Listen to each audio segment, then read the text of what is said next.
อาหารเปลี่ยนฟังลำลองฝากให้ทางอีพออีแม่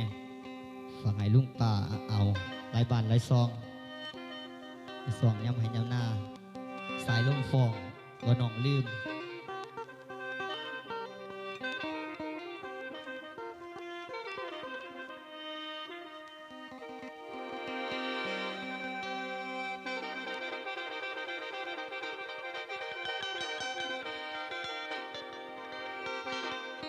หนาวหัวใจยามลมตองหัวลมซาเดือน12แม่นมาฟองอย่างน้องหรือว่าสายลมซอ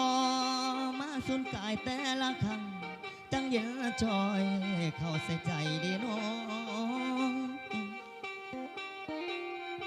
เราเหตุผลว่าสายลมฟองอยากบอกข่าวสาวคนไกล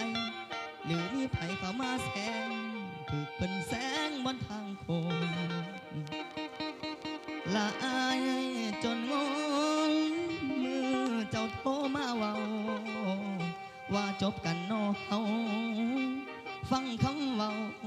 เจ้าง่ายลานางเอ้ยอายแปะลงแปะตายกินสุราอาบน้ำเหล่าผู้ใดเว้า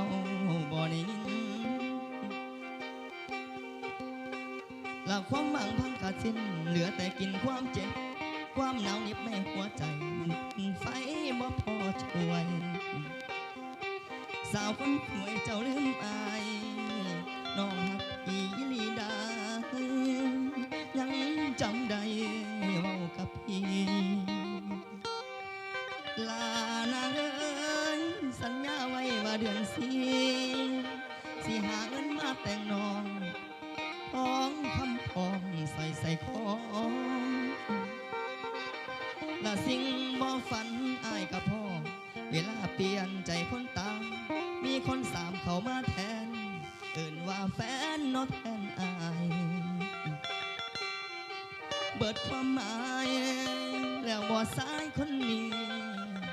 สิโทษว่าบุญบ่มีดอกเด้ออาย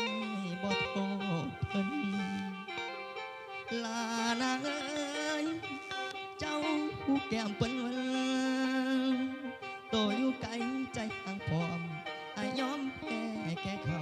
ดีน้องบ่มีความหมายอาสิ้นนั่งกอดเขาเอาความคิดได้นั่งคิดซึมอยู่คือบาหยดน้ำตาลูกผู้ชายมันไหลย้อยอายบ่ได้ซ้ำอ้อยแต่มันกันไว้บ่อยู่ลานางเอ้ยคนหมายเป็นไผปูอายคิดน้ำตั้งแต่เจ้าบ่มีเจ้าคือตอบให้ดีน้องละคนที่แม่นแฟนบักอายพ่อผู้ไม่ใจเลยเพงเสียดายเด้ทุกมักบัดห่างไกลเจ้าลืมอายเพิ่งเข้าใจหูว่าสายลมฟองมาส่งข่าวเรื่องความมองว่านางนองนั้นลืมพี่ลานางเอ้ยลืมไปแล้วอีลีคนหมดหวังแทบสิลมสายลมฟองน้องเปลี่ยนใจ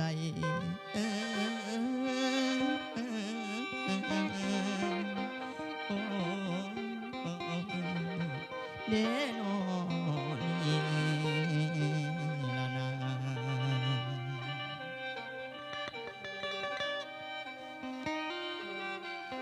ฟังให้ทั้งผู้เฒ่าผู้แก่